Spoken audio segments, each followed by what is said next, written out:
We're now joined by Jonah Karp, sports director at Fox61 in Hartford, Connecticut. Jonah, thanks so much for taking the time. Oh, good to see you, Ben. Thanks for having me. So, I want to start with your time in Hartford at Connecticut. It's been quite the whirlwind of a year in sports, and specifically with UConn winning the men's basketball national championship. What was it like to sort of experience that run and cover that team as well? What a ride that was last year. Such a good team. Really started to click during the tournament. They hit a wall during Big East play. They ran through the non-conference at the start of the year, started the season something like 14-0. And then they started playing Big East teams and like that hit a wall. And so I didn't see it coming until maybe the Elite Eight, when it seemed like, oh yeah, no, this team has figured it out, and the talent was unquestioned from the start of the season. But what a fun ride. And they blew through every team in the tournament. And this year, it's a different looking team because Hawkins, Sanogo, and Jackson all left for the NBA. But they're so incredibly talented, and they deserve that number one spot. What was it like to sort of interact with Dan Hurley throughout that whole run? Because he's an energetic guy and he's a great coach and he had a great team and his personality showed in front of the entire country as that run sort of transpired. But you've experienced covering him the whole season. So what was that like? And great facial expressions on the sideline. No, he's a passionate and competitive guy, and a really down to earth guy when you sit down with him and talk to him. Just loves the game of basketball. This team rallies around him. He's the right coach at this moment for the UConn Huskies, and it showed last year. It's showing again this year.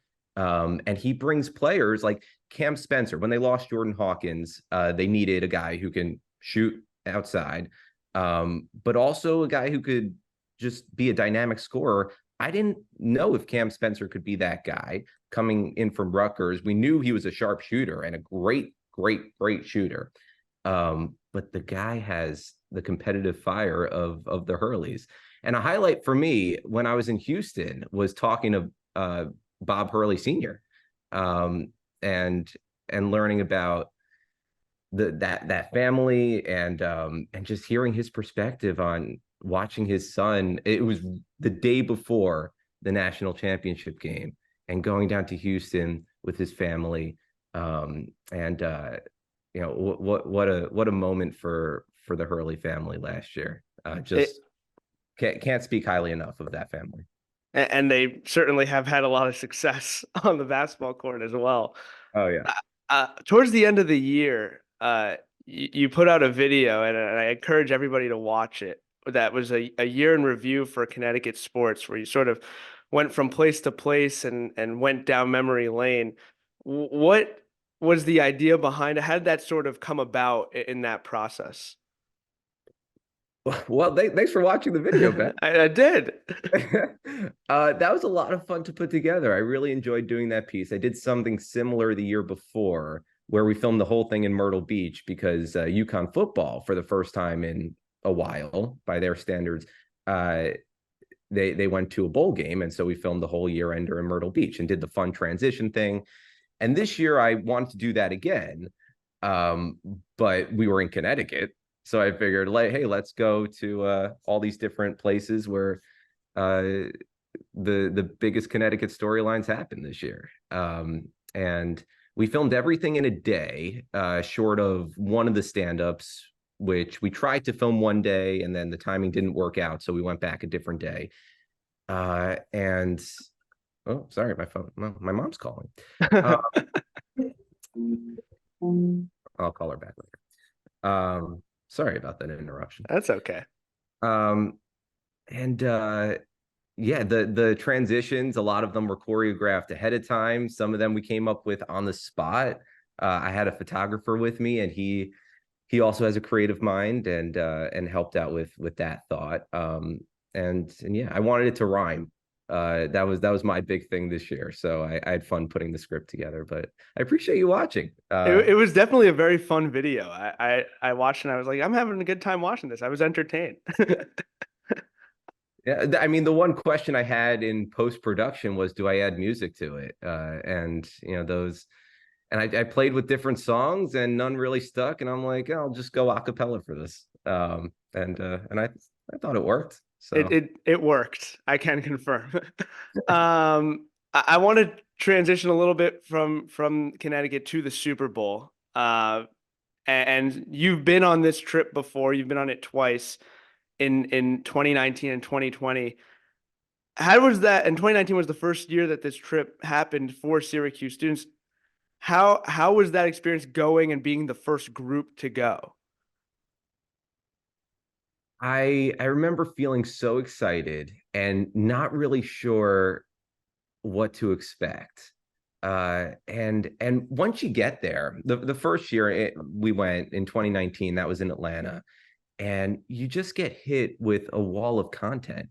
There's just content surrounding you. The very first night was media night, where we got to stand on the floor of I think State Farm Arena in Atlanta, and you're just surrounded by, it was Rams Patriots that year. So you're walking around talking to players on the Rams and talking to players on the Pats, and I never experienced anything like that, and it was overwhelming at the start, and then once you get into it, and look, you're there for a purpose, right? You're there to turn content. It's just so much fun, and I remember looking back after that first year thinking, I can't believe how much we did, how prolific we were in turning content for Z89 and WAER and ACC Network and Citrus TV, and the people we got to talk to. Some of my broadcasting heroes, Adam Shine, Kevin Harlan. I met Ian Eagle. And there was nothing that can compare to that first year of going. And you're gonna have a great time, but all of you are gonna have a blast. Is it kind of surreal for you to see that this trip has continued to happen after you were the first group and just see other students experience what you experienced for 2 years? Oh my goodness, yeah, and this is what I was hoping for. I think we were all hoping for this. Professor Stomsky, Professor Denninger, I can't speak for them, but we had such a great time, and the content we turned was so great that first year.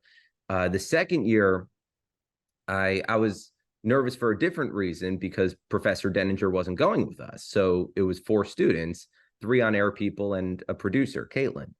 Um, and we turned great content again. And I really was hoping that this would continue after I left, and I'm so happy it did. Um, I love the energy of Syracuse students, and the willingness to want to do this. This started as a brainchild in Professor Denninger's Super Bowl class, and it's turned into this, and I couldn't be more proud of you guys. And we're hoping to continue to build that content and sort of continue to build on what has already been done. I'm curious about also what your experiences were with players at the Super Bowl. I know we talk about, even I have them, those broadcasting icons, Kevin Harlan, Ian Eagle, like you mentioned, but also, I mean, at the core, we were sports fans before we started to do what we do with sports media. Was there an interaction or a specific story with a player or a few players when you were at the Super Bowl that stand out? Oh my goodness, yeah. So I tell this story to people when they ask, have I met any of my sports heroes? I grew up a big Jets fan, and it might have even been the last day of the 2020 Super Bowl that we covered. Uh, I knew that Mark Sanchez was in the room with us, and I said to Corey Spector, who I was doing I think a Z show with at the time. I said, I'm going to try to get Mark Sanchez on the show. And he had wrapped up an interview he did with like NFL Network or ESPN, and he was coming off the set, and I ran up to him, like a kid. And I introduced myself. I'm like, "Hi, Mr. Sanchez. My name is Jonah. I go to Syracuse." And he's like, "Go Orange." And I'm like, "Go Orange." Can you? We're doing a radio show. We would love to have you on as a guest. If you have some time, uh, would you mind coming on for a couple minutes? And he goes, "No, man, I have to pick up my kids." And I'm like, "Oh, okay, I understand. Well, nice to meet you, Mr. Sanchez." And I like the whole time, I didn't realize how sweaty I was until I got back to the Syracuse table. It just that might have been the most nervous I've ever been meeting a player. But it's one of those things where you grow up watching somebody like Mark Sanchez, and he's your sports hero, he's your idol. Um, and meeting him takes you back to being like 9 years old. That was my experience with that. So that's one that stands out in my mind. And we did get to interview uh, several players. Donovan McNabb gave us great time, and that was a spur of the moment thing. He was gracious. Eric Decker, who had a great season with the Jets in 2015. We got to talk to him about that 2015 team. So yeah, there are a few moments that really stand out with players. I was about to say Eric Decker. The Jets connection was right there. Oh yeah. Going, sticking with your time at Syracuse, though, we've talked to a lot of Syracuse alums. We've been very fortunate to talk to a lot of Syracuse alums before and during this week. Is there, you were obviously involved in AER and Z89 and Citrus. Was there a moment in your time at those stations where covering Syracuse, you've traveled to a place that really stood out to you? I remember going to cover Louisville football when Syracuse went down to Louisville, and the spread, the the pregame spread, man, I they had like prime rib, and they had a whole dessert station, and I never and the food at Cuse, when you're in the dome, they have dinosaur barbecue catering, like it's hard to beat. That beat it. That was something I'll never forget. Um, I got to cover, Syracuse Duke lacrosse. I got to uh go to Miami. We flew down to Miami for the final Syracuse men's basketball game on March 1st. That might have been when we flew back. I don't remember the exact day of but it was the start of March 2020. And the next week was COVID. So I'll that's a moment that in hindsight is more surreal than what it was at the time.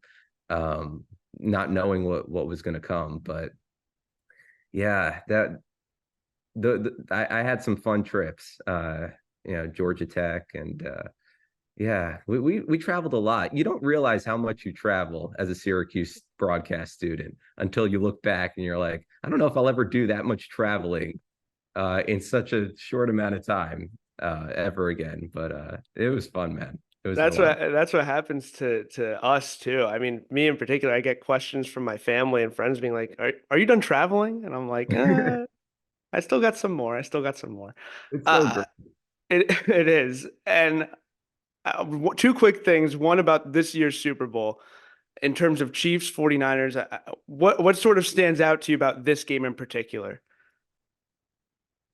Outside of Taylor Swift, Outside of Taylor Swift, or if you want to talk about Taylor Swift, that's totally okay as well. um, this is the 49ers since the start of the season. People were billing as potentially the most complete team in football, right? And the Chiefs have emerged as perhaps the most complete team in football. Their defense is legit. Steve Spagnuolo, I mean, uh, this defense is so good. And big players, superstars, Hall of Fame caliber players shine on the biggest stages, right? So I know you didn't ask me for a prediction yet, and I'll hold off on that unless you want to ask me. I wasn't going to But, ask you for one, but if you want to give one, you're more than welcome to. well, I think the Chiefs come out on top because they're to go to so many Super Bowls in such a short amount of time with the same core group minus say Tyreek Hill intact. Um, they know how to play on this stage, and this defense, uh, I think, is going to give Brock Purdy fits. I think the Chiefs come out on top. You know, this is going to be a fun game. This is going to be a really fun game. There are going to be plays on both sides of the ball. I think this is going to be a memorable Super Bowl. And it's a rematch and of a Super Bowl, and the teams are still very different from 4 years ago than now. So it's a completely different matchup with Purdy and Mahomes as well. Right, right. But you have Andy Reid versus Kyle Shanahan. I, yeah. It's not a concrete rematch. It's not a rematch 1-for-1. But yeah, this is going to be a fun one, man. So one last thing for you, fun question. We've asked all our Syracuse alums this question. Did you have a strategy for flip night on Wednesday nights at Fagan's?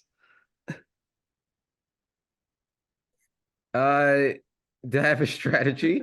Uh, no, I didn't have a strategy. Um, I didn't go to as many as I wanted to. But do you have a strategy? What's your strategy? Not really. Not really. Um, Some people might. That's why we're trying to find the strategy. That's why we've been asking our Syracuse alums these questions. is there did people give good answers? It's, Is there a a lot. strategy? It's been a lot of no strategy, or sometimes they'll say I always pick heads or always pick tails.